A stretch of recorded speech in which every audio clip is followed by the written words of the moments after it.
ধর আগে এই শ্লোকটা আমি ইয়ে করে দিই, তুমি আমাদের তুলতে। ভক্তমণ্ডলী, শ্রীমদ্ ভগবত গীতার নবম অধ্যায়ে 26 নম্বর শ্লোকে ভগবান বলেছেন, চারটি জিনিস ভগবানকে প্রতিদিন ভক্তি সহকারে দিতে হবে।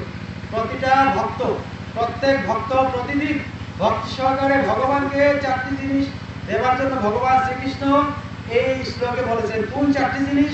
শুনেন ভক্তমণ্ডলী, ভগবান শ্রীকৃষ্ণ নবম অধ্যায়ে 26 নম্বর শ্লোকে, শ্রীমদ্ ভগবত গীতার নবম অধ্যায়ে 26 নম্বর শ্লোকে বলেছেন, পত্র পুষ্পং ফলং ত্বং জনে ভক্তা প্রযচ্ছতি তদাহং ভক্ত পরিতামস্নামি প্রযতাত্মন।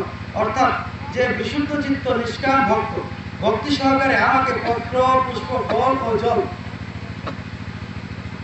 অর্পণ করে আমি তার সেই ভক্তিপ্রদ উপহার প্রীতি সহকারে গ্রহণ করি, সেই কথাটি ভগবান বলেছেন। অর্থাৎ কি বলেছেন ভক্তমণ্ডলী? ভগবান বলেছেন প্রতিদিন ভগবানকে পত্র বলতে তুলসী পাতা, পুষ্প বলতে ফুল, ফল এবং জল, এই চারটি জিনিস ভগবানকে প্রতিদিন ভক্তি সহকারে অর্পণ করার জন্য ভগবান শ্রীকৃষ্ণ বলেছেন।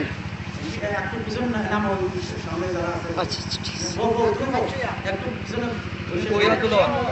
তো ভক্তমণ্ডলী, এই চারটি জিনিস ভগবানকে প্রতিদিন ভক্তি সহকারে দিতে ভুলবেন না। প্রতিদিন ভক্তমণ্ডলী যারা দেন না প্রতিদিন দিবেন। ভক্তমণ্ডলী, প্রতিদিন আবার আপনারা মনে করতে পারেন আমি প্রতিদিন ফল কোথা থেকে পাবো, ফুল কোথা থেকে পাবো? ফল কিনতে তো টাকাও লাগে। ভক্তমণ্ডলী, আমি একটি সহজ পদ্ধতি বলে দেই।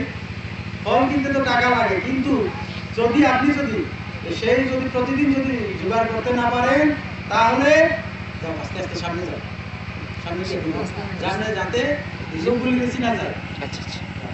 তো প্রতিদিন বাস্তবে দিতে না পারেন, তাহলে মনে মনে স্নান করার সময় পুকুরে নেবেন, প্রভু মন তুলসী মঞ্জুরি ফুল ফল জল প্রভু তোমাদের দিলাম, রাধারানী তোমাদের দিলাম, চৈতন্য মহাপ্রভু তোমাদের দিলাম। এইভাবে সকল দেবতারা আপনি দিতে পারেন। আপনার 1 টাকাও খরচ হবে না, 1টি টাকাও খরচ হবে না। আপনার ইচ্ছা শক্তিটাই যথেষ্ট। যদি বাস্তবে না দিতে পারলেও যদি ভক্তি সহকারে এই 4টি জিনিস ভগবানকে প্রতিদিন অর্পণ করতে ভুল করবেন না। ভক্তমণ্ডলী, যারা ভগবানকে প্রতিদিন এই 4টি জিনিস অর্পণ করেন না, প্রতিদিন আপনারা এই 4টি জিনিস বাস্তবে দিতে না পারলেও স্নানের সময় ঠিক এইভাবে জল দিয়ে, প্রভু মন তুলসী মঞ্জুরি ফুল ফল জল প্রভু তোমার দিলাম, রাধারানী তোমার দিলাম, এইভাবে সকল দেবতা আপনার ইচ্ছা শক্তিটাই যথেষ্ট। যদি এইভাবে ভগবানকে ভক্তি সহকারে দিতে পারেন, ভগবান বলেছেন যে আমি এই 4টি জিনিস ভক্তি সহকারে কেউ যদি দেয়, তাহলে আমি এত খুশি হই। কেউ যদি আমাকে 50,000 অমৃতের কলসি দেয়, আমি এত খুশি হই না। কিন্তু আমাকে এই 4টি জিনিস আমাকে যদি ভক্তি সহকারে দেয়, এত খুশি হয়, বলার ভাষা নেই। ভগবান শ্রীকৃষ্ণ সেই কথাটি এই শ্লোকে বলেছেন। তাই আপনারা এই 4টি জিনিস প্রতিদিন ভগবান শ্রীকৃষ্ণকে অর্পণ করতে ভুল করবেন না। দেখেন বাস্তব উদাহরণ বর্তমানে ক্ষত্রিয় রাজা ছিলেন।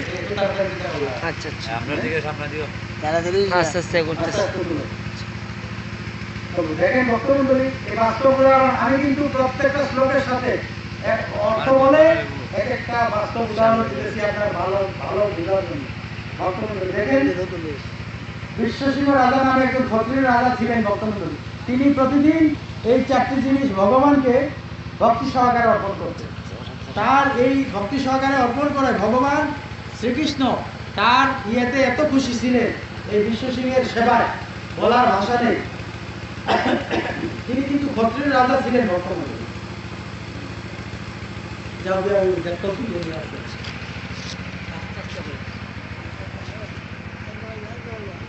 এই যে তুল্য, এটা আশা করি 400 বছর সারা পৃথিবীর লোকেরা দেখতে পারে, এবং আপনাদের বংশধররা একদিন আপনাদের এই গানের নাম দিয়া অগ্রগণকে সাজ করে আজকের এই অনুষ্ঠান দেখতে পারে।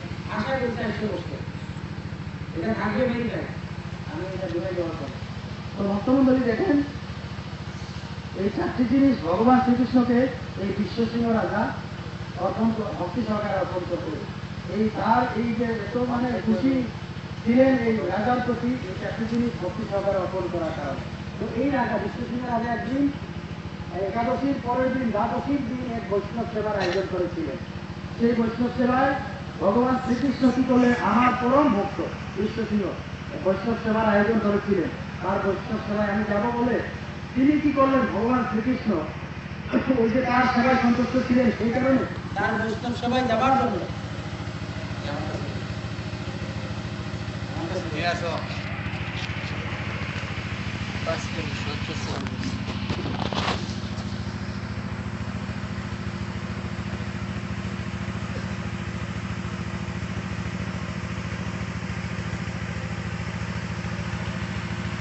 ভক্তমণ্ডলী, আজকে হলো 2016 সালের নভেম্বর মাসের 29 তারিখ।